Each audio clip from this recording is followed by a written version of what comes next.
depan, rencana kita tahun belakang kita melok belajar tidak banyak. Kalau baca tahun depan ada nambah, ada nilai plus. Tahun belakang kita berjamaah, kadang-kadang seng-sengan tahun ke depan kita rencanakan kalau baca lebih banyak. Jadi muhasabah, hitung diri kita. Jangan sampai kita lalai. Untuk urusan dunia kita baca, ngapu urusan akhirat kita tidak baca. Evaluasi yang lama, kita punya program rencana di tahun-tahun ke depan.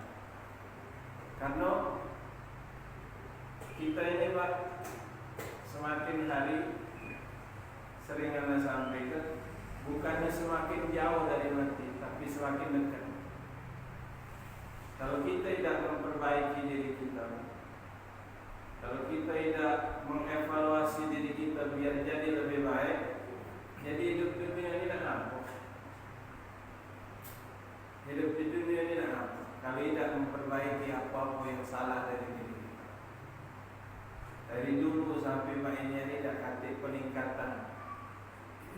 Ini tidak dikatakan masalah dunia itu urusan kita masing-masing, tapi urusan akhirat kita, urusan akhirat kita. Peningkatan yang harus kita capai di tahun-tahun ke depan. Apakah ibadat kita di masjid makmah inilah kata peningkatan dari segi kualitas ataupun lagi segi kuantitas. Yang jelas kalau kualitas kita ngoyo belajar. Belajar mana-mana salah kita tu kita benari, mana-mana kurang kita jadi pelajar. Karena ibadat ini yang kita harapkan dari ibadat yang kita gali ini apa? Makbul, diterima. Nah, syarat makbulnya ibadat itu harus ada yang namanya sah dulu, baru ada harapan makbul. Kalau sahnya bela jauh, mana makbul. Jadi ke depan kita pikir kenapa yang bakal kita gali. Jangan anggap kula tua Ustaz, kula umur sekian puluh tahun, jadi biarlah mana yang ada tidak baca Pak. Kalau nak kasih perbaikan, kalau dah kata perbaikan, dah kata niat kita untuk memperbaiki, mengevaluasi badan kita, mungkin ada yang kurang, ada yang salah. Siapa nak jamin makbul? Sama bacaan isi subuh minggu tadi. Jadi ada yang nanya, Ustaz, Atu ni belajar ngaji ni susah. Cara tu baca Quran, nak belajar lagi itu susah. Memang susah dibanding budak-budak. Kalau belajar paling selalu buku. Yang belajar paling selalu buku. Ngajar dirinya juga paling selalu ngajar buku. Kalau belajar budak lebih susah. Jadi kita ini pokoknya ini panjang, ini pendek. Paling lama ngajar budak. Jadi subuh Ahad itu kami inilah dua Ustaz. Semangat nak belajar itu mungkin tidak sama dengan waktu muda. Semangat nak belajar tidak sama ketika waktu muda. Tapi waktu muda tadi kami lalai. Banyak lalai. Jadi belajar mana yang ada. Jadi Anda mau Pak, keurusan belajar ini yang penting ada niat. Kalau ada niat, ada kemauan, 1000 jalan baca kita lewat. Kalau ada niat, ada kemauan, 1000 jalan baca kita lewat. Tapi lah sudah kalau niat dia nak kata, walaupun terbuka 1000 jalan itu tidak kita lewat. Introspeksi salahnya itu. Bukan hanya sekedar kita introspeksi dosa-dosa kita, bukan. Kualitas ibadah kita, sah atau tidaknya ibadah kita, kualitasnya dari itu sudah benar atau tidak. Jangan cuma kita cuma mengandalkan tahu-tahu kita sekedarnya, tapi kita tidak memperbaiki yang salah-salah. Salah pernah ngomong, kita ni belajar ngaji zaman kecil dulu, zaman dulu masih kecil. Kalau budak ni berhenti belajar ngaji ni SMP dia, berhenti, stop belajar ngaji. Modal pengetahuan yang pas-pasan itulah yang kadang kita sampai tua gawat kita gawat untuk ibadah. Apakah kita tak kepengen ma'asyarul hadirin, solat kita tadi itu dapat konten 10? Pengen. Apakah kita tidak pengen solat kita tadi dapat nilai yang bagus di sisi Allah? Kepengen. Kepengennya kita tu jangan sebatas kepengen. Mana yang pacak kita benahi, kita benahi. Mana kurangnya kita perbaiki. Mana misal kita ni maaf, kita ibadat ni Bapa, Ibu hadirin sekalian, jangan cuma nak didengar ngomel baru belajar. Kalau ibadat kita ni fardu ain, bukan fardu kifayah. Fardu ain, dua bahasa kasar. Urusan kita dia. Kita berbaca, kita solat, kita ibadah, urusan kita masing-masing. Jadi apa nak kita andalkan kualitas ibadah kita ni tiap tahun sama nak kata peningkatan. Dan yang mungkin bahkan kita dewek tidak tahu sah atau tidaknya ibadah kita, kalau memang kita tidak belajar. Tapi kalau kita belajar, ada harapan keabsahan ibadat kita itu diterima. Kalau sudah sahnya diterima, diharapkan makbulnya di sisi Allah Subhanahu wa taala. Jadi buat renungan buat kita, tahun demi tahun kita lewati, tapi peningkatan kita tak kata sayang deh. Sayang kan? Sayang. Tapi kalau kita tadi yang kita banyak kurang ini, cari waktu kita ni 24 jam sehari semalam. 24 jam, seminggu itu kali 7, 24 kali 7.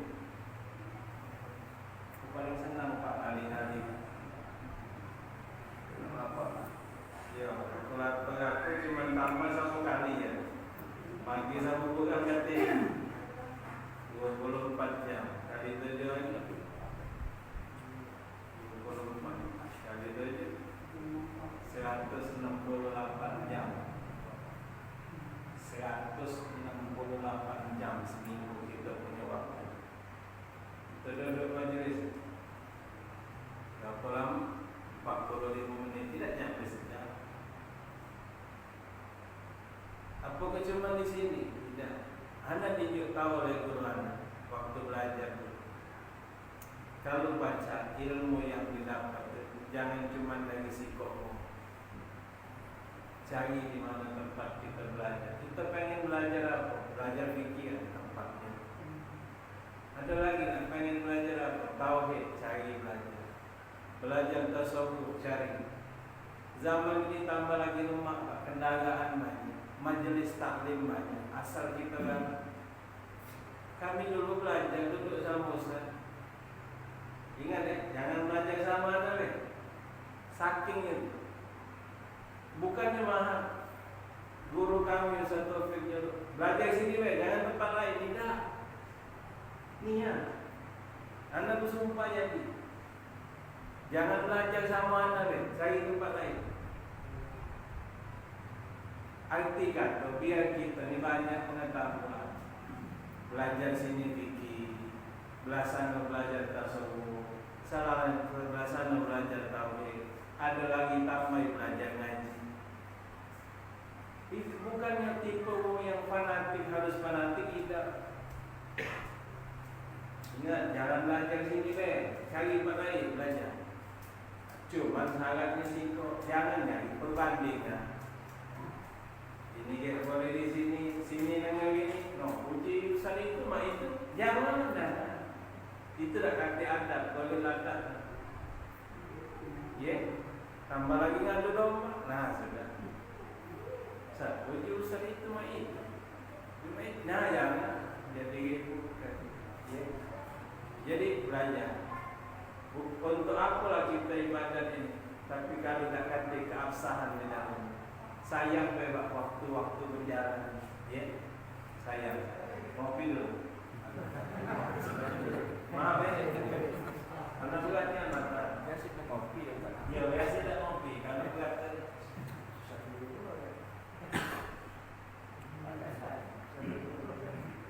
Nanti mudah-mudahan.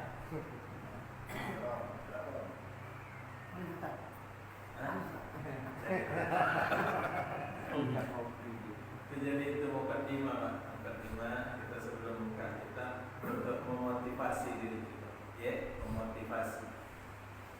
Kita ini motivasi dari wong dapat, tapi terutama yang paling penting itu motivasi dalam diri kita sendiri.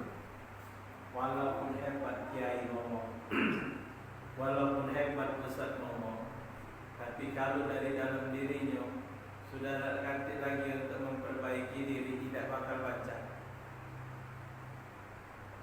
Sudah nolak sudah ngomong ustaz itu.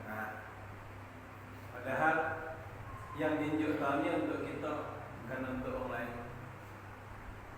Jadi waktu yang 168 jam seminggu itu, kita cuma belajar setengah bulan sekali, Pak. Cuma 45 menit setengah bulan sekali. Kalau tidak ditambah tempat lain sayang waktu itu. Banyak majelis manfaat. Maaf, di rumah juga tak ada gawe. Di rumah juga budak lah besar, lah berkeluarga pula. Tak pula ada gawe. Laksana majelis, luangkan. Ada belajar ngaji, luangkan. Seminggu itu 168 jam itu. Misal kita tidur 8 jam sehari semalam. Kalau jalan buruk lah tidur 8 jam sehari. Budak tidur 8 jam sehari semalam. Saya waktu itu banyak kedua.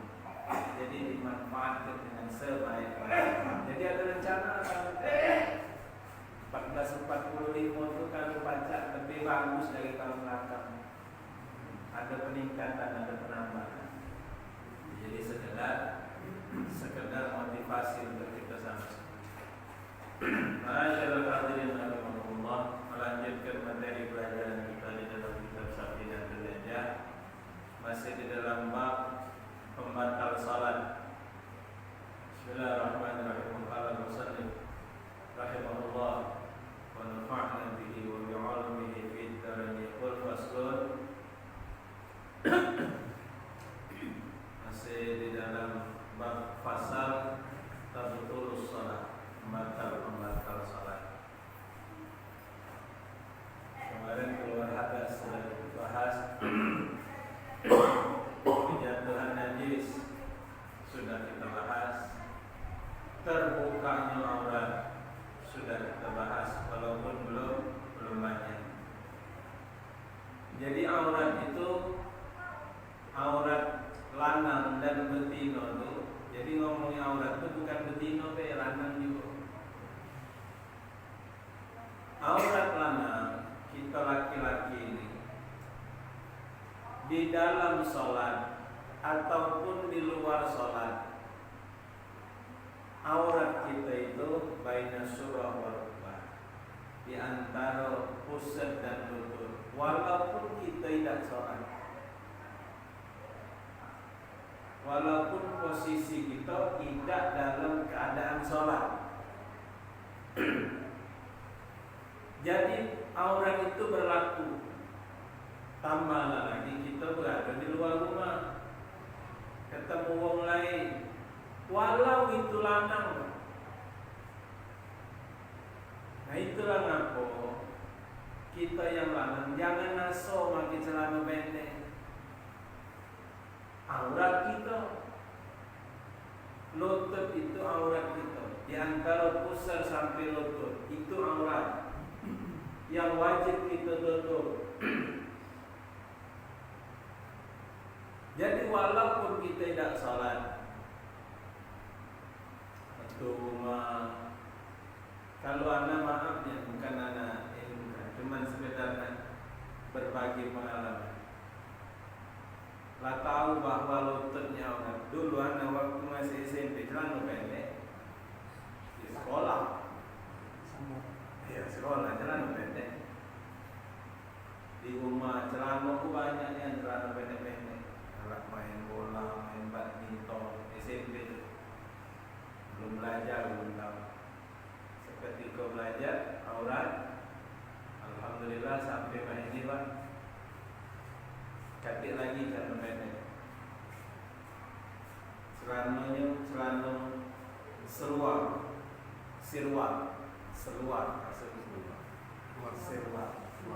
jadi dia di bawah lutut, di pojok mata kaki.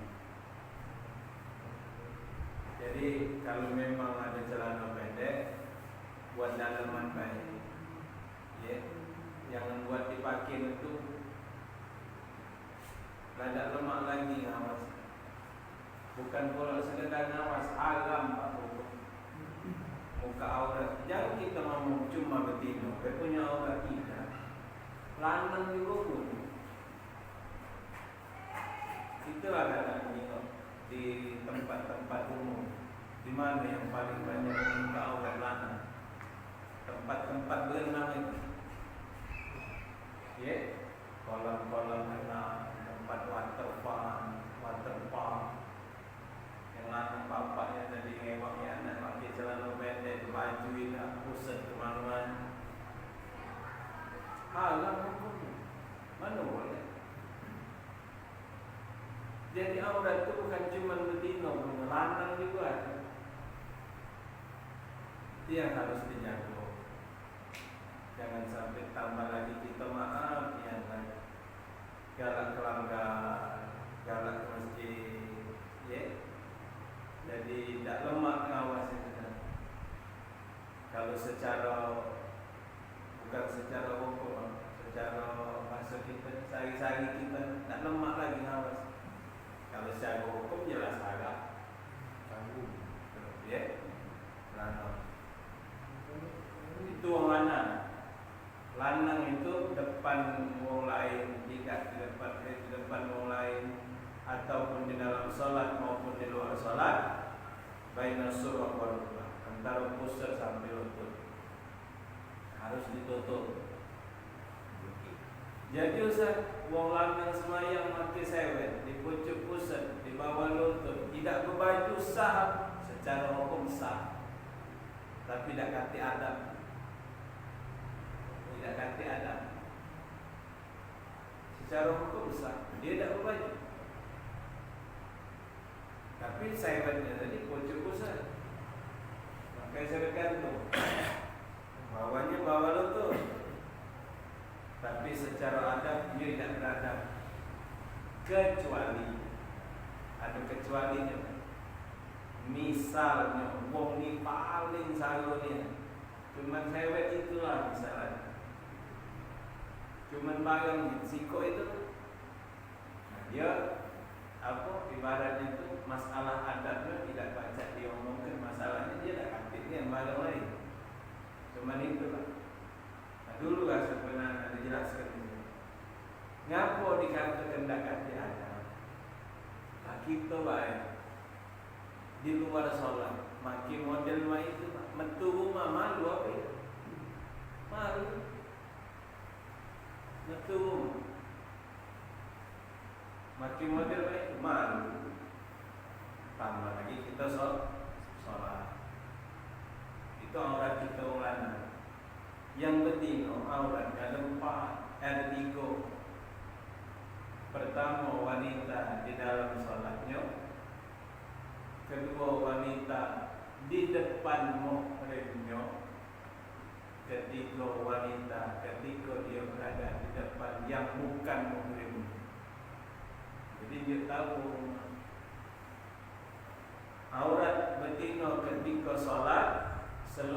badannya kecuali muka dan telapak tangannya.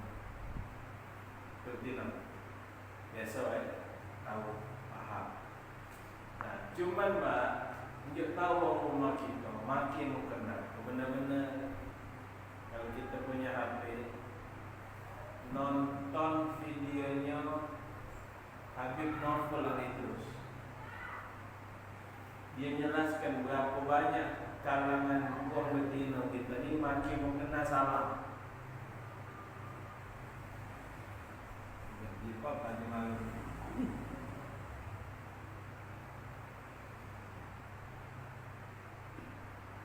Muka tu yang mana? Ya, muka. Inilah bukan muka lagi, bawa dagu. Jadi kata Habib Novel,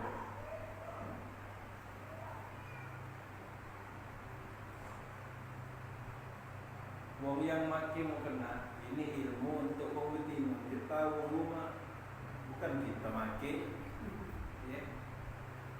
Ini kan tempat bentuknya rambut tutup. Jangan makin di sini bawahnya. Enggak, ini aurat. Ini.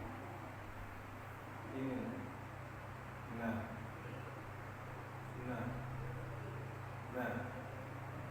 Kalau baca agak nuntut dikit di sini. Ada mau kena model baru ni Pak, tambah orang segitiga ni untuk nampol ni. Nah ini. Yo tadi nak kenapa nak tadi belakang. Ya. Habib Novel saya jelaskan masalah mak mana cara makin kena lain. Berapa banyak orang kita kalau terjengok lekat di sini. Jadi di sini masih terbuka di bawah dagu. Padahal ini bukan wajah, bukan muka. Yang tidak jadi aurat itu muka sama tapak tangan. Ini terbuka. Itulah baca membatalkan salat. Aurat betina dalam salat. Kemudian masalah betina ini, kadang yang jadi pertanyaan, mukenanya itu ada yang macam-macam pulau, mukenanya membaru, ada yang lurus dia ke bocor, pecah baju kurung itu, pecah astronot itu, ya, tangan, lurus. Ada perbedaan pendapat ulama. Ketika aurat itu terbentuk, apa yang terbentuk? Ini terbentuk. Yang mukenanya tadi pecah baju kurung itu. Ketika aurat itu terbentuk, betina terbentuk di antara, maka dia tidak sah. Yang agak hati-hati. Tapi ada yang agak ini asal dia bentuk. Cuman Pak urusan bikin lemak hati-hati. Ya, biar selalu dikit. Biar agak repot dikit, lemak hati-hati. Kadang-kadang boleh, ada apa-apa. Kalau kelemahan tidak apa-apa, boleh, tidak apa-apa, boleh. Kadang kelemahan, padahal takut. Takutnya memang tidak boleh. Kemudian bentuk, kemudian transparan.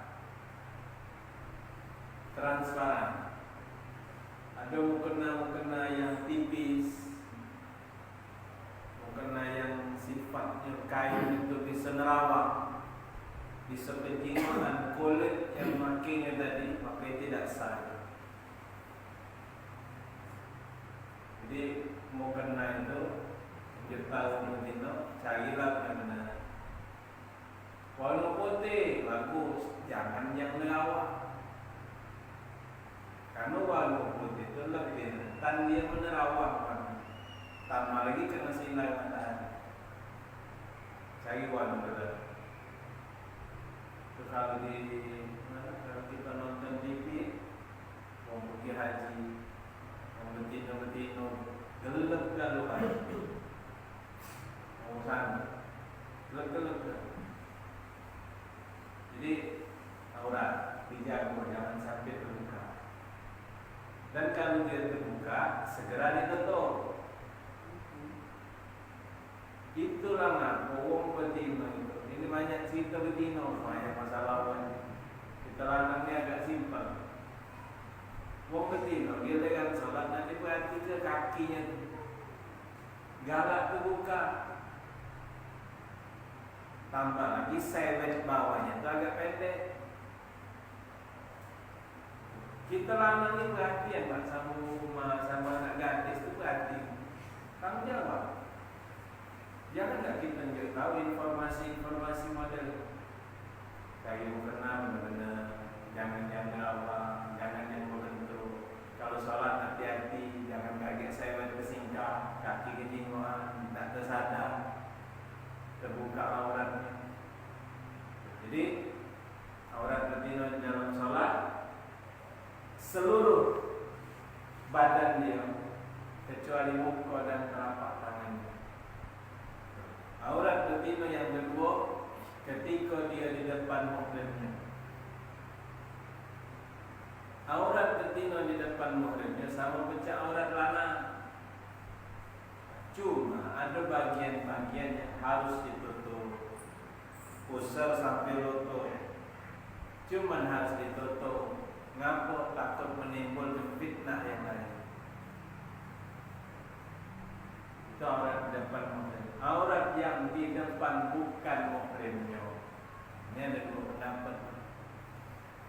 Kalau pendapat yang pertama, kalau tidak salah Imam Syafi'i, seluruh bagian badannya tanpa terkecuali. Itulah kita tengok kadang ada perempuan-perempuan kita pakai cadar. Karena mereka memegang pendapat bahawa seluruhnya itu aurat. Bukan cuma cadar batas ini Pak, ditambah lagi kurda atau kain tipis lagi.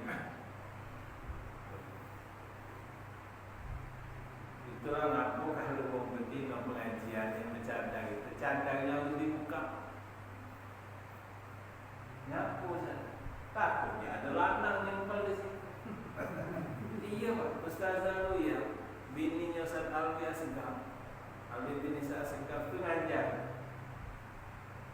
Dia ngomong kalau misal ngajar, dia ngajar betina yang bercadar-cadar itu harus dibuka kalau bercadar. Ketahuan anak lanang berbeda. Kalau itu kan tak tahu lanang betina. Jadi kita tunjuk tahu kita tunjuk tahu anak betina kita nutup aurat wajib. Tambah lagi di depan muhrim yang di depan bukan muhrim. Pendapat kedua yang di depan bukan muhrim tadi dia sama pecah aurat ketika sholat. Jadi seluruhnya kecuali muka dan telapak tangan. Penting yang jelas ada pendapat dulu. Jadi video tahu Ustaz selalunya dia tahu tak berjilbab. Untuk rumah tidak berjilbab, keluarga tidak berjilbab. Kalau kondangan dia baru berjilbab, tunjuk tahu bini kita, anak betina kita tunjuk tahu. Yang jelas kita sudah tunjuk tahu, kita sudah nasihati, kita sudah doakan, sudah kita paksa, kita serahkan kepada Allah. Tapi kalau kita diam, kita yang salah. Karena kita lah kepala rumah tangga, ini bertanggung jawab atas mereka. Nak kita, bini kita. Itulah sampai ada kanal di internet. Selama ini tidak pernah menutup aurat, tahu-tahu menutup aurat tinggal jasad memang. Kain kapan menutup aurat, selama ini tidak pernah menutup aurat. Memang belum ada berasa dunia balasannya belum ada. Oh yang buka aurat, yang membuat aurat, ya. Belum berasa di dunia, tapi kaget masalah balasa. Jadi kita berjilbab, mulai akil balik anak kita akil balik. Lebih bagus lagi dibiasa ke sebelum dia besar, sebelum dia balik. Dah biasa dia nutup aurat. Okay. Jadi itu aurat yang wajib ditutup ketika solat dan bisa menjadi pembatal solat tatkala aurat itu terbuka dan kita tidak lantas langsung menutup, batal solat. Ulangi cerita aurat. Oh, misal celana koyak atau baju koyak di tempat aurat kita solat, cara lanang lah ya. Celana tepuk, menempuh ya, bekas api rokok. Kalau tepuk bagian betis tidak jadi masalah. Yang masalah di bagian paha. Celana tepuk, paha aurat. Maaf, kita cuma pakai sempak, pakai celana ini lah. Pahanya bedingoan. Batas mana Ustaz? Yang tepuk itu tidak dianggap aurat. Jadi kalau kami belajar, ada yang bahasa syariat ukurannya. Kalau Ustaz Alwi itu pahamnya, ukuran yang jempol, ukuran yang. Nah, kalau untuk aurat, dia jangan lebih besar daripada pentol korek api, koyak. Jangan lebih besar daripada pentol korek api. Kalau dia lebih besar dari itu tidak sah sama. Pentol korek. Cuman bahasa syariatnya itu ada. Kalau nak dihitung-hitung takarannya selesai itu. Asal tempat koyak baju kita itu di tempat aurat kita. Kalau di tempat yang bukan aurat kita tidak jadi masalah. Misal koyak agak besar di sini, jadi lengan kita tidak apa-apa. Jangan dibetis tadi, tidak apa-apa. Ya, nah, di bagian belakang sini tidak apa-apa. Hati-hati, jangan sampai yang koyak-koyak tadi banyak pula Pak kadang mengukur. Iya, celana yang kemarin tepuk. Ya, tepuk-tepuk kalau kena apa ni? Bekas kecian api ya. Kemudian sikap lagi kita lanang. Lanang ini kita ni kebanyakan juga solat ni pakai celana panjang. Pakai celana panjang. Sama pecah tadi. Ada yang nyatakan sah kalau memang celana itu tidak ketat. Ada yang nyatakan makruh kalau celana itu ketat. Apa yang sama pecah ketina tadi? Ada juga pendapat nyatakan aurat yang terbentuk itu menjadikan salat tidak sah. Jadi ada pendapat-pendapat ini. Kita tidak baca menyalahkan, tapi kita pilih deh. Dan kalau saran anak, pilihlah yang paling hati-hati. Ya, pilih yang paling hati-hati. Jangan pilih yang paling lemah, pilih yang paling hati-hati. Jadi pakai celana panjang, jangan yang ketat, yang gobok. Kemudian kita wong lanang kalau sholat pakai baju kaos itu diusahakan jangan yang pendek. Ini Pak ngilu kadang abah ramai kita yang lanang nih ngilu. Maaf, celengan jadi maaf. Kira-kira dia sujud lanang pakai celana lepis, celana jeans. Pakai kaos pendek. Anda sekali punya, Anda lagi di jalan, waktu zuhur agak terlambat, Anda mampir ke masjid 16 Agustus. Ada yang dibodoh, kalau selesai jemaah besar yang habis, tinggal berapa ikut kemana. Ada sikok lagi tegak. Dia lagi tegak, nak kejar, nak melak berjamaah. Lupa nemu dia rokok, maaf, ketinggalan ni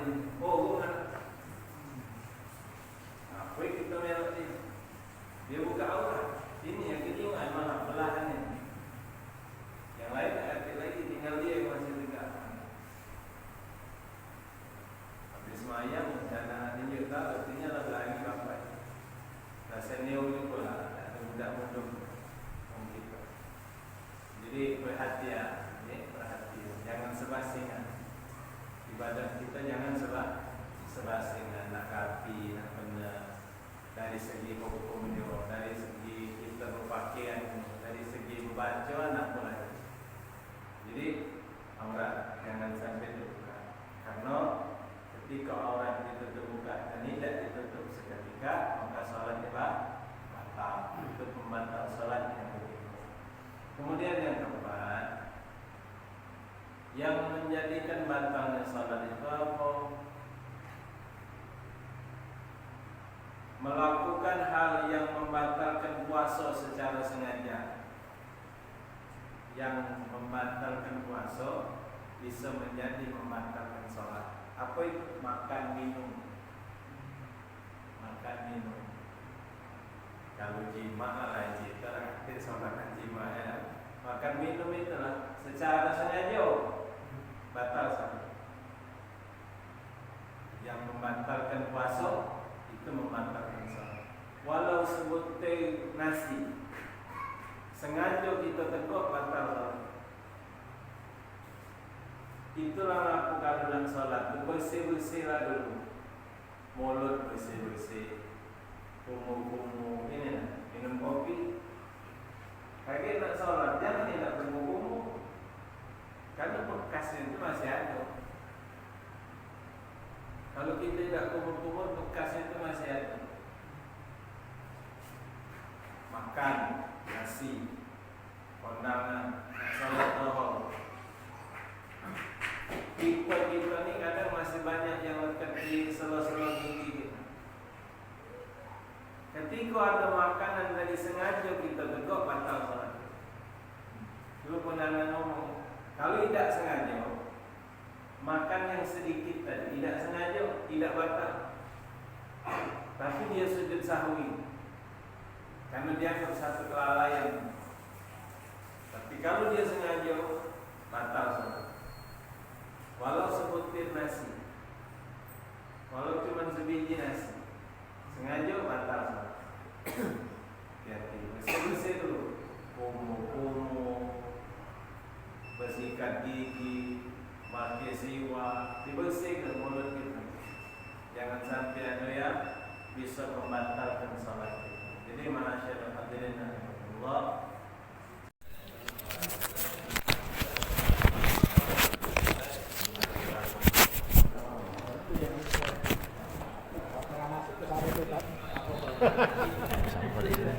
tak nanya Tat. Enggak gantung Tat. Enggak masalah aurat ini, Pak. Masalah aurat dalam keluarga. Kalau tadi kan sekitar yang kita ngomongkan kandung, Tat. Mahram sama anak kandung. Nah, kalau anak tiri, Tat. Anak tiri itu bawaan bini. Iya, bawaan bini. Anak bawaan bini itu dia tidak batal wuduk dengan kita ketika kita sudah campur dengan maknya. Dengan campur. Oke. Hukumnya sudah bisa jadi ini. Apa bahasanya? Mahramnya. Mahram. Karena sebabnya musyawarah pernikahan. Jadi sebab mahram itu ada yang namanya nasab, ada musyawarah pernikahan. Anak tiri tadi sebab dia jadi mahram itu karena pernikahan kita sama emak dia. Nah, itu kan karena campur tadi. Kalau belum campur-campur Tat sudah masuk hitungan mahram belum? Belum ya. Jadi nunggu campur dulu. Dia batal wudu. Kalau belum campur. Kalau belum campur. Nah, kalau enggak di masalah ini. Lanang awak anak, tinang awak anak. ya. Anak lanang ini tahu lanang anak. Tinang tino. Yang anak kita sama anak dia tadi itu bukan mahram. Walaupun sudah campur. Walau sudah campur. Karena beda nasab. Ini bapaknya lain, ini bapaknya lain. Nak dikatakan dua beradik tidak baca. Nak dikatakan satu bapak tidak baca. Ya. Nak dikatakan satu ibu tidak baca. Kecuali ini punya anak yang tadi kawin. Dia hasil pernikahan dia punya anak. Nah, dia mahram ke sini, mahram ke sini. Oh ya, kalau anaknya. Ya. Tapi tetap yang bawaan masing-masing beda lonya tetap batal wudu. Tapi bisa nikah tak? Bisa. Bisa. Walaupun sudah campur. Walau sudah campur. Ada bawaannya tadi. Anak bawaan Anak tuh bawaan. boleh nikah. Itu kalau nak hemat biaya gabung. Oh iya sih. Memperbaiki mengamankan harta. Iya, ngapain harta. Nah, terus ini kalau tadi kan sudah campur tadi. Nah, Ya, anggaplah anak misalnya udah campur, berarti kan anak tiri betina anak ini Tidak berarti batal wudu. tidak batal wudhu. Jadi dia bebas juga buka aurat, buka jilbab, kayak gitu kan segala macam, dia tidak harus bertutup rapat. Kalau terjadi perpisahan antara anak sama ibunya, anaknya masih tetap mahram Tat? Jadi Cerai. Cerai hidup, bukan cerai mati. Cerai mati juga lah. mati. Kalau dulur masih pacak nikah. Kalau anak sepengetahuan anak dia tidak baca. Cuman wallah alam anaknya karena emaknya sudah campur dengan itu. Ya itu. Itu yang masalahnya. Cuman nak ditanya karena hukum ini kan luas kan. Kalau memang ada pendapat yang bisa nyatakan boleh, karena kalau misal duluran masih baca, misal Ayu meninggal ditambah adiknya boleh. Ya kalau itu. Ini kalau ini enggak. Karena emaknya sudah kita campur itu. Jadi kan apa dia sudah tidak batal wudhu ini. Jadi permasalahan emaknya ini ada lagi. Iya, kata lagi. Meninggal apa bisa? Apa kita bisa membatalkan hukum musaharahnya itu? Selama anda dengar dia tetap jadi mahram. Mahram. Ya kadang Anda coba tanya. yang masalah kalau cerai kan. Ya. Jadi kalau suatu saat ketemu di jalan, Ya. ketemu sama anak tiri kita tadi, kan? Nah tiba-tiba kita ini masih wudhu. Kalau memang kita takutnya senggol batal, Ya, itu yang bebek tidak usah disenggol. Tapi karena sebab campur tadi kan Ya, sudah jadi mahram. campur kan Kalau meninggal mungkin lah masih bisa. karena dia mahramnya beda. Kalau itu misal kita punya bini, kita tidak boleh nikahi dulur bini. Kalau kita lah berpisah dengan bini kita, dulurnya bisa kita nikah. Dulu. Karena kita tidak boleh mencampur dua saudara dalam satu pernikahan. Berarti maksudnya ini kalau anak Campur dulu, istilahnya itu, misalnya adik-beradik nih, adik-beradik nih misalnya. Ya. Istri beliau nih di luar ya, di luar darah, kami saudara. Ini meninggal misalnya, anak nikah sama istri tidak boleh tadi. Mantan. Apa namanya? Ini ya. Jando dari dulur. Janda dari ya, saudara. Boleh kan? Oh ya boleh tuh. Tos dulu. Lemak lananya daripada sesat. Di jalan. Nanti anak jelas kira gitu. Anak Iya, yang mahram, Lokat yang kalau meninggal mungkin masih bisa di inilah. Karena biasa rata-rata kalau cerainya mati kan anak tiri melok gitu, pasti kayak itu. Tapi kalau cerainya hidup, Ya, pada ini. ngerinya itu cerai hidup. Itu better. Mana tuh yang lain ada yang nak nanya? Ini lah banyak makan. Dia letak ini banyak juga.